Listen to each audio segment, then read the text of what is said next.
Megaman X is how you do a sequel. The game is a consistent dopamine rush with such satisfying movement and intricately crafted levels that demands you to replay the game at least once a year, if not more. It takes every single thing that worked in the formula of classic Mega Man and not only improves on all of them, but also introduces elements that are so awesome that you can never go back to the old one afterwards.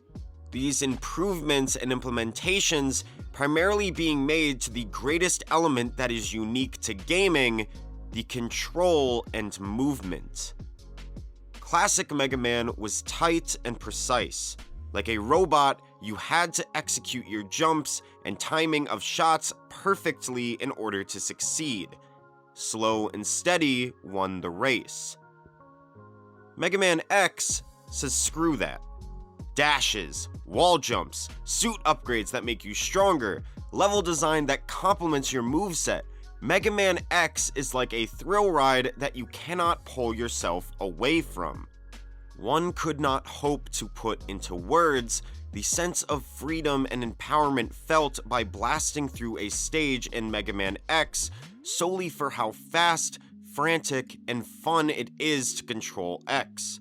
Chaining together dashes just as you make contact with the ground, making a dash jump to reach a hard-to-reach wall that you can then wall jump off of, shooting at enemies before they even finish spawning, chaining together dashes and wall jumps, and even the dash wall jump if you've got what it takes to even hit those two buttons at the same time, you yellow devil you! There is nothing more satisfying in a platforming game than seeing a structure, wondering if you can make it there, using your abilities to make it there, and then you're rewarded for your curiosity, realizing that the developers intended for this entire interaction to occur the entire time. Mega Man X receives what I think is the greatest compliment you can give a game, which is where you think about how fun it feels to control the character when you're not home, and it makes you want to play the game as soon as you do get home. It is that fun to play when you master its movement. Even before gameplay, the most noticeable change going from Classic to X is the upgrade in visuals. The game speaks for itself. It looks incredible, even to this day, due to the amazing character design of Keiji Inafune and the incredible artwork done by his team. Each level strikes an incredible contrast between natural realism and futuristic fiction with its locations in such a way that they don't just feel like levels made for a video game, and instead feel as though they're a part of a world that feels truly lived in. But Mega Man X even goes above and beyond in this niche aspect of having a world that feels lived in, as there is a continuity mechanic in the game where every level impacts another one based on which one you complete first. For example, when you beat Storm Eagle's stage, his airship crashes into the power plant from Spark Mandrill's stage and cuts off its electricity. Clearing Chill Penguin's stage freezes over Flame Mammoth's factory. If you're confused, imagine if in Sonic 3 you could play Ice Cap Zone first and it would freeze over Hedro Kitty Zone. This type of world continuity in a platformer is something that no one asked for, but the developers still thought to include it, and it shows the amount of polish and care that went into Mega Man X.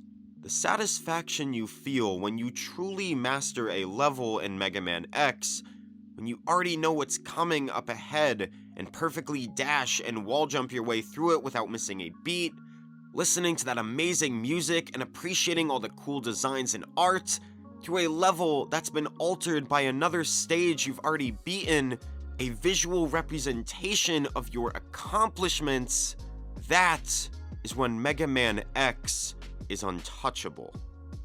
So where is our new game? It's been almost 20 years now, and I'm still not seeing it. Where are you hiding it, Capcom? Is it under the new Street Fighter? Is it hidden under all those Mega Man collections? No? Did you hide it in the code of Mega Man 11, or maybe that... Great. Mobile game? A game as special as Megaman X should be known to the gaming audience of today's generation. It's one of the few games that I feel shows what the medium of video games can solely offer with its unique component of control. Games like Shadow of the Colossus are art to me because of the way that everything comes together to form a truly special experience. Games like Metroid are art to me because of the way that they empower the player. And games like Final Fantasy are art to me because of the stories they have to tell and the wondrous worlds and music. Mega Man X? That's art to me because it is truly an experience that no other medium of art can offer.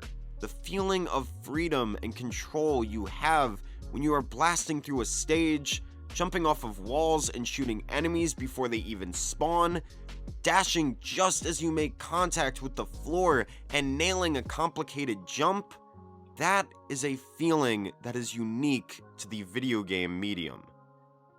And I think it's been long enough since the Blue Bomber reminded everyone of what he's capable of.